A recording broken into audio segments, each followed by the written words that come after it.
जोङो बे एमपि सिटखौ जों मोनबाय थागोन आरो खिन्थु बर'आनो बयबो कंग्रेस बयबो इन्डिपेन्डेन्ट बयबो माबा गेलेबाय थायोबा जों खिन्थु आरो गोमाना लाबाव आन्दलनखारि हिसाबै बिथांमोननि बिपिएफ पार्टिखौ बयबो गनायनानै लायो बे हिसाबै बर'फ्रा बांसिन होदों दा माथो गाज्रि जाखो बर'आनो थांबायना কোকৰাঝাৰ লোকসভা সমষ্টিত মোক ইণ্ডিপেণ্ডেণ্ট বা নিৰ্দলীয় প্ৰাৰ্থী হিচাপে হাইয়েষ্ট ভোট প্ৰদান কৰে। কোকৰাঝাৰ লোকসভা সমষ্টিত খাম্পা বৰগোহাঞি বিপিএফৰ ৰং কেণ্ডিডেট।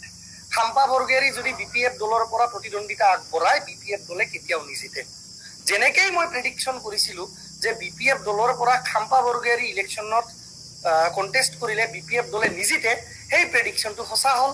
খাম্পা বৰগোহাঞি ইলেকশ্যন নিজিকিলে আৰু যাৰ কাৰণে ৰং কেণ্ডিডেট বাছনি কৰাৰ কাৰণে আজি বিপিএফ দলে পৰাস্ত হ'ল আৰু হাৰ মানি ল'বলগীয়া হ'ল। কমপ্লিটলি ইউপিপিএল একদম নিম্নগামী সামান্যতম আৰু ঊৰ্ধত আছে বিপিএফ।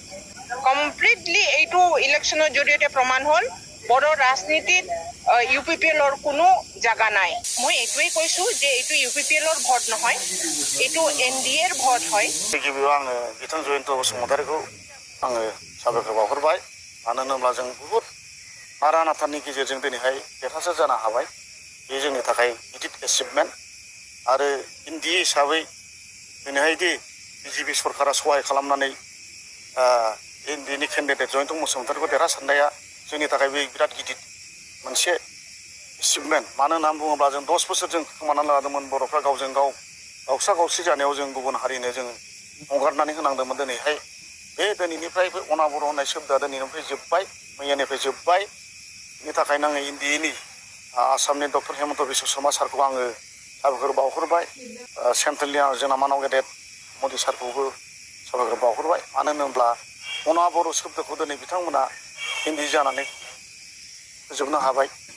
नङामोनब्ला मा जाबावगोन दिनैहाय आं नुनो मोन्दों नमिनेसन जोबथा समावसो सोर इलेक्सन गेलेगोन होननानै डिक्लेयार होनानै लादों।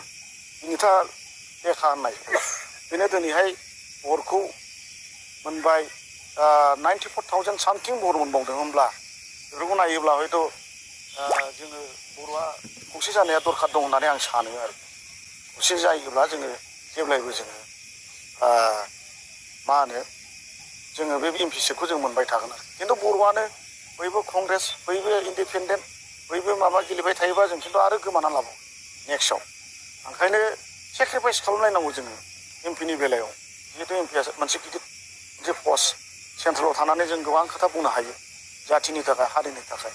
बे खोथाफोरखौ जाहाथे बुंनो दा हाथों होननानैनो गुबुन हारिया एमपिआव भट होआ, खम होयो। दिनै खिन्थु बिजेपिनि नाजानाय एनडिएनि नाजानायाव दिनै गुबुन हारिफ्राबो बायद' जानांदों भटखौ होनो। बिनि थाखायनो आङो एनडिएनि साफ्रोमबो दैदेनगिरि बिथांमोनखौ गोसो गोरबोसिनिफ्राय साबायखर बावहरो आरो सिं दोलो हिसाबै बिथांमोना बिराद जुजिदोंमोन।